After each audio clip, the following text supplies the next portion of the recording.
So, dramaturgy, of course, can mean many things depending on what the production or the institution needs. In the context of Black and Brown Gorillas, I have actually been working with the script since last semester as Kristen was starting to write it.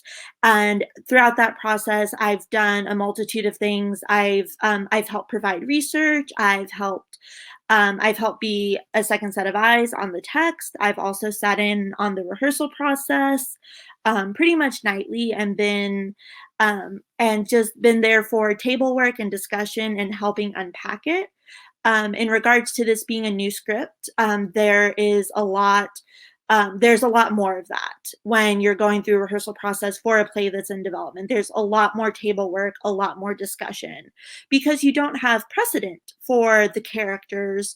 There are details that you're still trying to work out and finalize, especially for those first few rehearsals. And there's just a lot more of that discussion.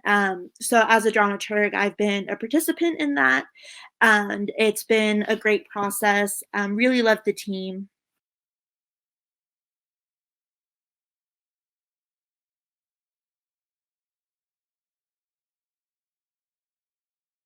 Part of the Black and Brown Gorillas development, it was written in conjunction with current events. So that means it was written as we went through the election process, as we were all checking our phones furiously about the insurrection at the Capitol, as we were getting alerts about the new state of emergency in Puerto Rico regarding gender violence, and thinking about all of that in context. A lot of the materials that have been brought in to the rehearsal room are news articles about these events and doing research in that regard.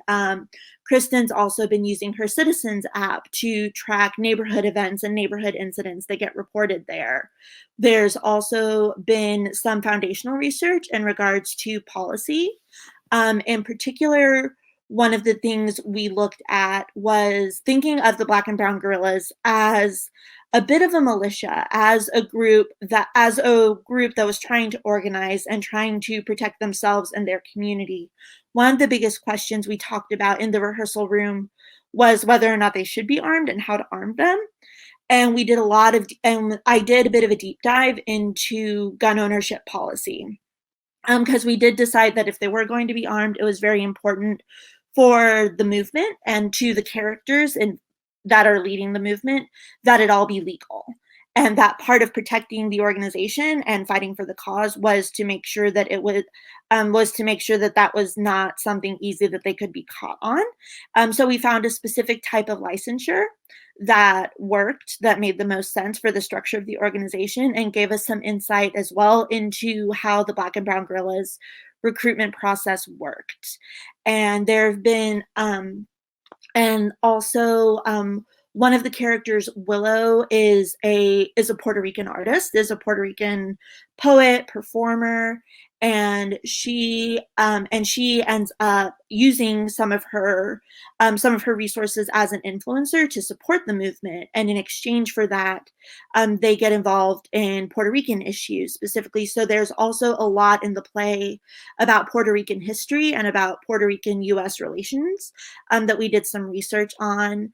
Part of that included, again, just general history and timeline, but part of it also included responses to recent events that have had a massive impact on the island, such as Hurricane Maria and such as the pandemic. And when I say response, I do mean lack of response there, of course, on the part of the United States. And also just thinking about this as a play that's been developed in response to current events, that's also been framing a lot of how the characters are responding to these issues, to these events, and shaping how the movement goes, and just thinking about their place in history and how to insert this radical new idea and this group that is fighting for a better world, fighting for a more inclusive world, and doing that the